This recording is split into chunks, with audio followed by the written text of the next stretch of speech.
सुस्ती या तो भोजन या विचारों के अधिक मात्रा में सेवन करने से आती है।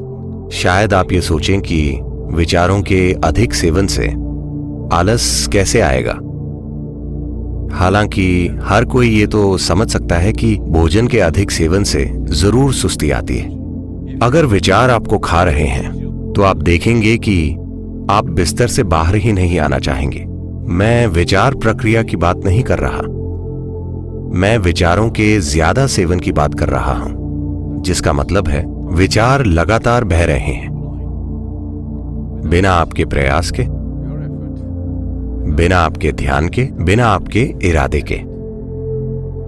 जब ऐसा हो जाता है तब आप देखेंगे कि स्वाभाविक रूप से आप भौतिक गतिविधियों से बचना चाहेंगे, और जब ये एक सीमा से परे चला जाता है तब आपके विचार आप पर पूरी तरह से कब्जा कर लेते हैं। चिकित्सा विज्ञान में इस स्थिति को भद्दे नाम दिए जाते हैं।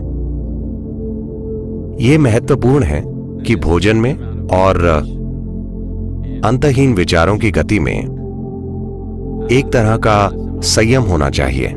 चेतना से सोचना या बस विचारों के सहारे जीवन जीना, ये दो बहुत अलग चीजें हैं। ये एक दुर्भाग्यपूर्ण सच्चाई है कि बहुत सारे लोगों को इनमें फर्क पता नहीं है, और इस वजह से जो कीमत मानवता चुका रही है वो उचित नहीं है। जो निष्कर्ष आप अपने मन में निकालते हैं वे जीवन को अनुभव करने की आपकी क्षमता को गंभीर रूप से कम करते हैं।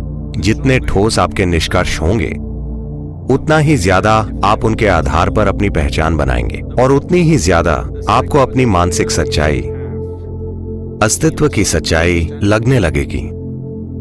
लगभग 90% इंसानी दुख बस यही है, आप अपने मानसिक नाटक को सच्चाई समझने की भूल कर बैठते हैं। यह आपका नाटक है, आप इसके साथ जैसे चाहे खेल सकते हैं। अगर आप इस नाटक के अच्छे निर्देशक हैं तो आप इसे जैसा चाहे बना लेंगे, नहीं तो ये बेतरतीबी से हो रहा है। यही अस्तित्व की सच्चाई है। ये कितनी सुंदर है, पर ज्यादातर लोग अपने मन में जीना चुनते हैं क्योंकि उन्होंने ठोस निष्कर्ष बनाए हैं, और अब उनके लिए ये विकल्प ही नहीं रहा कि उन्हें कहां जीना है। अब समय है कि आप इस धरती पर जिएं, इस सृष्टि की सुंदरता और इस सृष्टि में सृष्टा की उपस्थिति की भी अनुभूति कीजिए। सृष्टि के हर पहलू पर बस पर्याप्त ध्यान दीजिए और आप सृष्टि के स्रोत की उपस्थिति को उसमें देखेंगे। आपको यह अनुभव करने की जरूरत है। मानसिक नाटक आपका बनाया हुआ है। जो अस्तित्वगत नाटक यहाँ हो रहा है उसकी तुलना में मानसिक नाटक बहुत छोटा है।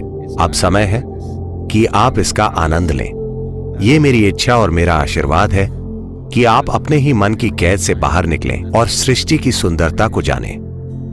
बुनियादी चीज, सबसे मौलिक पहलू जिसका आपको ध्यान रखने की जरूरत है वो ये है कि आप निष्कर्ष मत बनाइए। अगर आप निष्कर्ष नहीं बनाते The doors of your mind will not close. तो आपके मन के दरवाजे बंद नहीं होंगे। अगर आप केवल अपना तर्क लगाते हैं और अपनी समझ के दूसरे पहलुओं को नजरअंदाज करते हैं तो आप जीवन की हर छोटी चीज को लेकर भ्रमित रहेंगे, क्योंकि तर्क एक काटने वाला उपकरण है। ये एक चाकू की तरह है। अगर आप काटना चाहते हैं तो ये एक अच्छा साधन है, पर अगर आप एक चाकू से सिलाई करने की कोशिश करते हैं तो आपके पास चिथड़े बचेंगे। ज्यादातर मनुष्य इस समय यही अनुभव कर रहे हैं कि वे सिलने के लिए, चीजों को जोड़ने के लिए एक काटने वाले साधन का इस्तेमाल कर रहे हैं। आप जितना प्रयास करेंगे आपके अंदर आपके उतने ही चीथड़े होंगे। ऐसा समय था जब लोगों ने दुनिया को बांटा था, फिर वे और ज्यादा बांटते चले गए। आपने ये देखा, ऐसा समय था जब लोग साथ रह पाते थे। भारत में ऐसे परिवार थे जहां एक परिवार में 400-600 लोग होते थे। वे एक ही घर में रहते थे। फिर धीरे धीरे घर में बस माता पिता और उनके बच्चे और पोते पोती रहने लगे। फिर दादा दादी थोड़ी समस्या बन गए तो हमने उन्हें कहीं और भेज दिया। अब बच्चे समस्या बन गए हैं, हम उन्हें कहीं और भेज रहे हैं। और धीरे धीरे पति और पत्नी अलग अलग घरों में रह रहे हैं और वीकेंड पर मिल रहे हैं। बस यही नहीं, अपने भीतर भी आपने अपने आप को कई हिस्सों में काटकर खुद को कई लोगों में बांट दिया है, क्योंकि तर्क काटने की प्रक्रिया है। अगर आप जीवन के हर आयाम के लिए केवल अपने तर्क का ही इस्तेमाल करते हैं तो आपका यही हाल होगा। एक दिन आपकी मानसिकता खंडित हो जाएगी। हाँ, तो ये महत्वपूर्ण है कि मन के दूसरे आयाम आपके भीतर जीवित हों।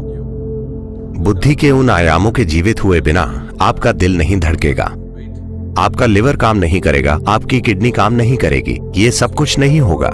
ये सब आपके तर्क से नहीं हो रहा। तो आपके भीतर समझ के ऐसे आयाम हैं जिनकी खोज की जानी चाहिए और उन्हें आपकी चेतना में जीवित होना चाहिए।